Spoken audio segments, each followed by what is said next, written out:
नमस्कार साथियों, आज हम हाजिर हैं आपके सामने लेकर के प्राचीन इतिहास का न्यू सेशन लेकर के।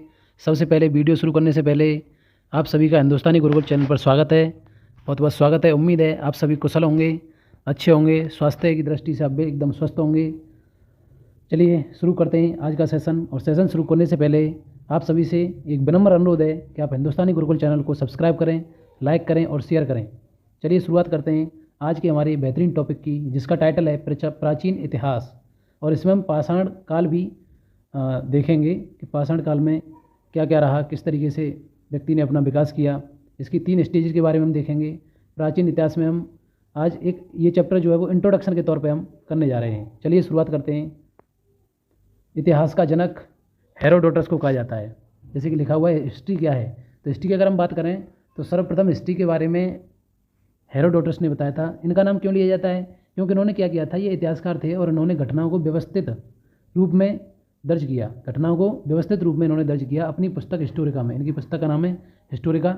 उस पुस्तक में इन्होंने व्यवस्थित रूप से उन घटनाओं को दर्ज किया जो इतिहास में घटित हुई, तो इसलिए हेरोडोटस का नाम आता है।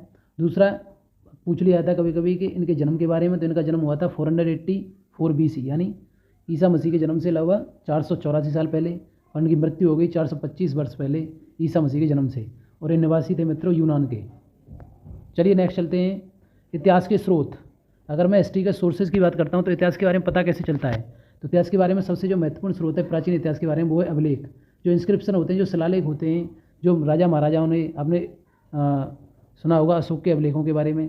सिक्के होते हैं जो उन्होंने अपने समय पर जो चलाए थे सिक्के, उन पर वो उस समय की जो रीति रिवाज थी, उनके फ़ोटो थे, उनकी सन होती थी सिक्कों के ऊपर, वो उसको इंस्क्रिप्ट करते थे। दूसरा है प्राचीन भारत की जानकारी के लिए अन्य उपयोगी प्राकृतिक स्रोत कौन से हैं? साहित्यिक स्रोत हो सकता है, जैसे मेघदूतम पुस्तक है, कालिदास की ये पुस्तक हैं, जो प्राचीन पुस्तक हैं वो साहित्यिक स्रोत हो सकता है। इसमें से साहित्यिक स्रोत में आ सकते हैं आपके धार्मिक साहित्य आ सकते हैं, जैसे रामायण महाभारत। हिंदू धर्म से संबंधित बहुत सारे साहित्य हैं, वेदांग वगैरह हैं, जैसे वेद उपनिषद, ब्राह्मण ग्रंथ हैं बहुत सारे। तो इनसे हमें क्या पता चलता है? इनसे हमें इतिहास के बारे में पता चलता है। प्राचीन इतिहास की अगर हम बात करते हैं तो प्राचीन इतिहास को 3 भागों में विभक्त किया गया है, 3 भागों में इसको बांटा गया है। सबसे पहला जो काल है वो है आपका प्रागैतिहासिक काल, जिसको हम प्री हिस्टोरिक पीरियड बोलते हैं। इस काल की अगर मैं पहचान आपको थोड़ी सी बताऊं तो ये बताता है कि इसमें कोई लिखित प्रमाण नहीं है, मतलब इसका कोई भी साक्ष्य नहीं है। साक्ष्य मिले हैं हल्के पतले, लेकिन पूरी तरह से ये वो हमें संतुष्ट करने वाले नहीं है। लिखित कोई प्रमाण नहीं है। दूसरा आप देख पा रहे होंगे कि ये कैसा है, नॉन रीडेबल है। मतलब अगर साक्ष्य मिले हैं कहीं पर तो वहाँ पर ऐसी भाषा लिखी हुई है जिसको हम नहीं पढ़ सकते हैं, जिसको हम पढ़ नहीं सकते हैं। ना यहाँ पर कोई लिखित साहित्य मिला और ना ही कोई ऐसी चीज़ है जिसको हम पढ़ नहीं सकते हैं। दूसरा है आद्य ऐतिहासिक काल। दूसरा है आपका आद्य ऐतिहासिक काल, जिसको प्रोटो हिस्टोरिक पीरियड बोलते हैं, इसके बारे में अगर बात करें तो इसके लिखित प्रमाण हैं, लेकिन इनको पढ़ा नहीं जा सकता है। जैसे अजंता एलोरा की गुफाएं हैं, तो वहाँ पर जो लिपि लिखी हुई है, जो बहुत सारी सिंधु घाटी सभ्यता की जो साइट जो मिली हैं, उनमें भी कई तरह की चीज़ें, स्तंभ मिला है आपके कई जगह पर मिले हैं, जैसे कालीबंगा है। तो लेकिन उनको पढ़ा नहीं जा सकता है, लिखित में है, लैंग्वेज है, लेकिन उसको आज तक पढ़ा नहीं गया है। तो उस काल को बोलते हैं हम आद्य ऐतिहासिक काल। अगर हम बात करते हैं ऐतिहासिक काल की, तीसरा जो नंबर पर आता है वो आता है ऐतिहासिक काल। तीसरे नंबर पर जो आता है वो आता है ऐतिहासिक काल। इसके लिखित प्रमाण भी हैं और उन्हें पढ़ा भी जा सकता है, यानी इसके साक्ष्य भी हैं, लिखित प्रमाण भी हैं और इनको पढ़ा भी जा सकता है। तो उस काल को बोलते हैं ऐतिहासिक काल। अब हम इन सबको एक एक करके देखेंगे। नेक्स्ट पेज में हम इनको सबसे पहले हम बात करेंगे प्रागैतिहासिक काल की। अगर मैं प्रागैतिहासिक काल की बात करता हूँ तो इसको 3 भागों में बांटा गया है। प्रागैतिहासिक का जो काल है, जो प्री हिस्टोरिक पीरियड है, इसको 3 भागों में बांटा गया है। सबसे पहला भाग है पुरापाषाण काल। सबसे पहला जो हमने डिवाइड किया वो है पुरापाषाण काल। इसकी जो अवधि है इसको बोलते हैं ओल्ड स्टोन स्टेज, यानी पुरापाषाण। पुरा मीन्स होता है प्राचीन, सबसे प्राचीन पाषाण काल। इसको मेनली हम स्टोन एज भी बोलते हैं, पाषाण युग, क्योंकि कहीं ना कहीं व्यक्ति जो था वो पत्थरों से उसने शुरू किया, पत्थरों से नॉलेज गेन करी। तो इसका जो काल बना गया है वो बना गया है 30,000 साल से 10,000 साल तक बिफोर क्रिस्ट। मतलब आज 2022 चल रहा है, तो 2022 से पहले का समय, जब ईसा मसीह का जन्म हुआ था उससे पहले का समय BC में काउंट किया था, ये आपको पता होगा। और ईसा के बाद वाला समय आपका काउंट किया था AD में, एनो डोमिनी में। तो हम BC की बात कर रहे हैं, लगभग 30,000, के का मतलब होता है 1000, तो 30,000 साल से ईसा मसीह के जन्म से 30,000 साल से 10,000 साल तक के बीच का समय माना जाता है पुरापाषाण काल। अगर हम मध्य पाषाण काल की बात करें तो मध्य पाषाण काल आपका माना जाता है 10,000 बिफोर क्रिस्ट, यानी 10,000 ईस्वी से लेकर के 4,000 BC तक। आगे बात करते हैं नवपाषाण काल की, जिसको हम न्यू स्टोन एज बोलते हैं। इसको माना जाता है आपका 4000 BC से लेकर के 2500 BC, यानी 2500 BC तक। तो ये तीनों भाग थे किसके, प्राग ऐतिहासिक काल के। अब इसके बाद जो काल डिवाइड किया गया इतिहासकारों ने, वो है आद्य ऐतिहासिक काल। उसको बोलते हैं हम आद्य ऐतिहासिक काल, यानी proto historic period. Proto historic period को 2 भागों में विभक्त किया है मुख्य रूप से। इसका पहला भाग है सिंधु घाटी सभ्यता। जो सिंधु घाटी सभ्यता की अवधि है वो है 2500 बिफोर क्रिस्ट, यानी ईसा के जन्म से ईसा पूर्व 2500 ईसा पूर्व से लेकर के 1500 ईसा पूर्व। अब कुछ विद्वान इसको 1750 भी मानते हैं, कुछ विद्वान इसको 1750 ईस्वी भी मानते हैं, ईसा पूर्व भी मानते हैं। BC की अगर हम बात करें तो BC को हिंदी में ईसा पूर्व बोला जाता है, इस बात को ध्यान रखेंगे, ईसा पूर्व। चलिए नेक्स्ट चलते हैं। अब दूसरा जो इसका भाग है आद्य ऐतिहासिक काल का, वो है आपका वैदिक काल। तो वैदिक काल की अगर हम बात करें तो इसका जो टाइम पीरियड है वो है आपका 1500 ईसा पूर्व से 600 ईसा पूर्व तक। 1500 ईसा पूर्व से 600 ईसा पूर्व तक इसका काल दिया गया है। मैं इसको यहाँ पर डिटेल में नहीं बताऊँगा क्योंकि इसके ऊपर हम अलग अलग वीडियो लेकर के आएंगे, इसलिए हम इसमें एक परिचय के रूप में इसको देख रहे हैं, क्योंकि इससे ही बहुत सारी चीज़ें हमें जो हमारी आगामी एग्जाम है उनमें देखने को मिलती हैं। तो कहीं ना कहीं ये भी टॉपिक हमारे लिए बहुत ही महत्वपूर्ण है। चलिए नेक्स्ट है, जो तीसरा भाग था इतिहास का, वो था ऐतिहासिक काल। अब ऐतिहासिक काल में देखिए, ऐतिहासिक काल को भी मुख्य रूप से 3 भागों में डिवाइड किया गया। पहला है आपका प्राचीन इतिहास। प्राचीन इतिहास की अगर हम बात करते हैं तो इसका जो टाइम पीरियड है वो है आपका 600 ईसा पूर्व से 712 AD। अब AD आ गया, AD का मतलब होता है एनो डोमिनी, ये ग्रीक वर्ड है, इसको बोलते हैं ईसवी। AD की अगर हम बात करते हैं तो AD का मतलब होता है मित्रों ईसवी, ईसवी बोला जाता है इसको, मतलब जो ईसा के जन्म के बाद वाला पीरियड है। अब जैसे 2022 चल रहा है तो अब 2022 ईसवी है। अगर ये BC लगाया होता है इसके मतलब तो ये हो जाता है ईसा पूर्व, ईसा मतलब ईसा मसीह के जन्म से पहले का। अब इसमें प्राचीन इतिहास को डिवाइड किया गया 600 BC से लेकर के 712 AD तक।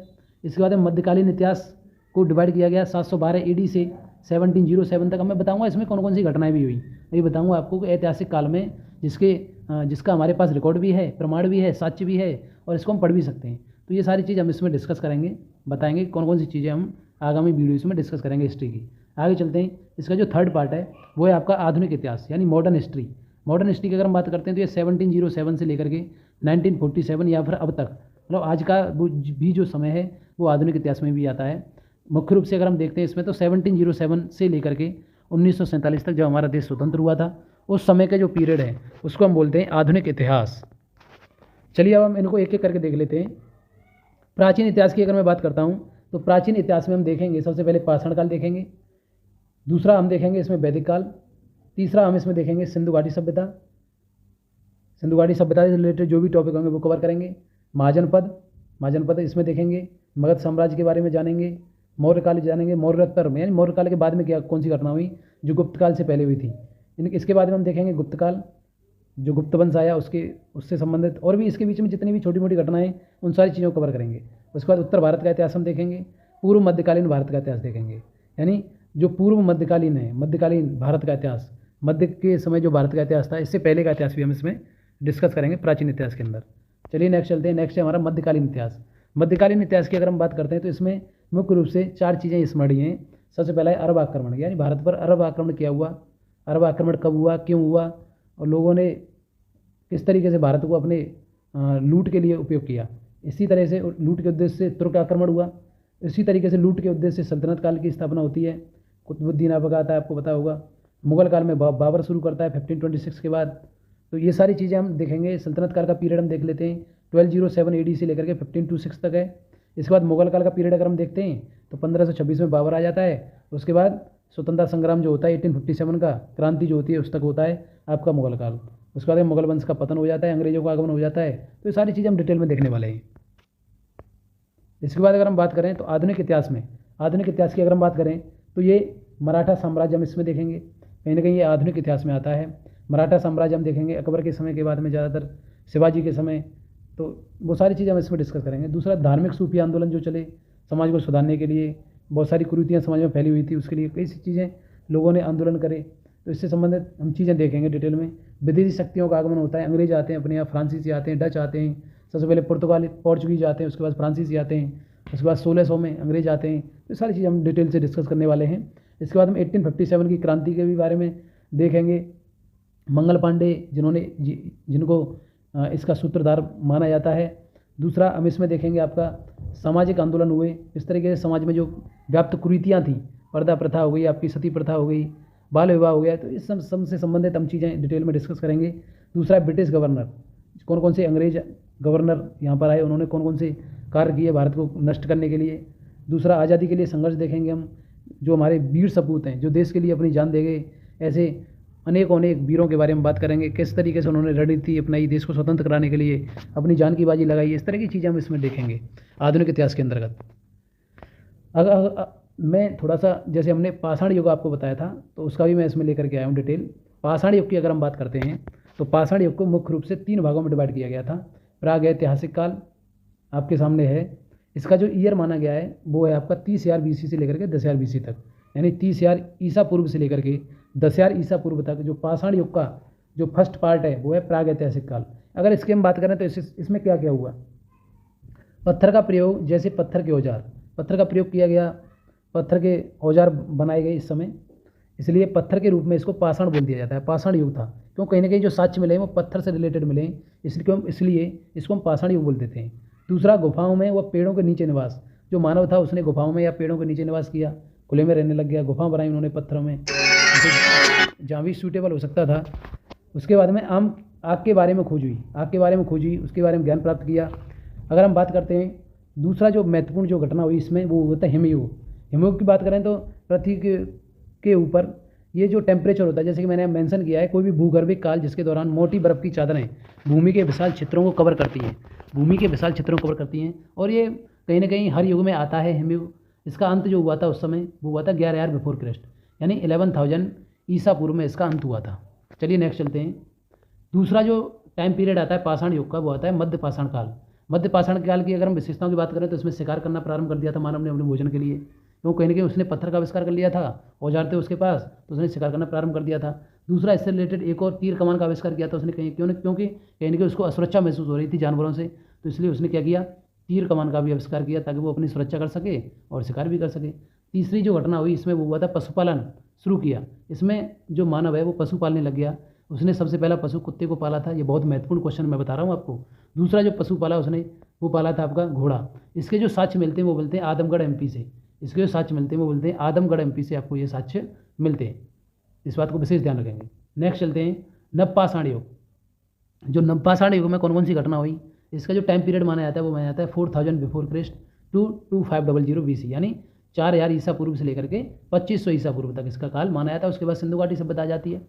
इसमें क्या हुआ, इसमें कृषि का विकास हुआ और लोगों ने पूजा करना प्रारंभ कर दिया।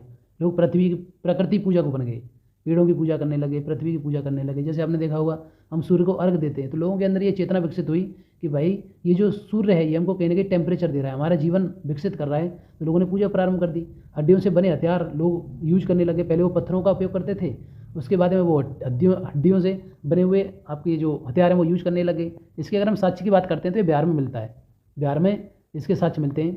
पहिए का आविष्कार हुआ। लोग क्या, अगर व्यक्ति को जब एक स्थान से दूसरे स्थान पर जाना है तो कहीं ना इसको ट्रांसपोर्टेशन की जरूरत पड़ेगी, तो उसके माइंड में चीज़ें क्या हुई, मेंटली डेवलप होने लग गया आदमी, जो मानव था वो मेंटली डेवलप होने लग गया, तो उसने इसी बीच में पहिए का आविष्कार किया। कृषि के जो सबूत मिलते हैं वो मेहरगढ़ पाकिस्तान से मिलते हैं, जो आज जो साइट है ये पाकिस्तान में है, यहाँ से इसके सबूत मिलते हैं। यहाँ पर मुख्य रूप से देखा गया 2 अनाज के सबूत मिले, एक गेहूँ और एक जौ। अगर हम धान की खेती की बात करते हैं इसी युग में, तो धान की खेती का प्रारंभ किया गया। इसके जो साक्ष्य मिलते हैं वो मिलते हैं आपके कोल्डी हवा प्रयागराज में। इसके जो साक्ष्य मिलते हैं वो आपके कोल्डी हवा प्रयागराज के अंदर मिलते हैं, जो उत्तर प्रदेश में है। इसी काल के दौरान ताम्रयुग भी बोला जाता है। ताम्रयुग मतलब जिस समय लोगों ने तांबे का यूज करना शुरू किया, तांबे की खोज हुई, इसी काल को ताम्रयुग बोला जाता है। तो यही था आज का जो वीडियो है, आज का जो सेशन है, ये बहुत इंपॉर्टेंट है, क्यों कहीं ना कहीं चीज़ें इससे हर एग्जाम में 1-2 नंबर का इस सेशन से आता ही है, ये निश्चित रूप से आता है। क्यों कहीं ना कहीं वो समय काल पूछ लेता है या फिर ये पूछ लेता है कि बताइए इसका सबूत क्या है, इसके साक्ष्य कहाँ से मिले हैं, तो ये सारी चीज़ें इसमें मेंशन होती हैं। तो मैं उम्मीद करता हूँ आपकी को हमारा सेशन बहुत अच्छा लगा होगा, और ऐसे ही हम अच्छी अच्छी जानकारी आपको देते रहेंगे, ताकि आपके आने वाले समय में एक सफलता के रास्ते पर पहुँचें। और मेरी यही आपसे उम्मीद है कि आप इस चैनल को सब्सक्राइब करेंगे और पसंद करेंगे। इसी के साथ आपसे विदा लेते हैं। नमस्कार, धन्यवाद।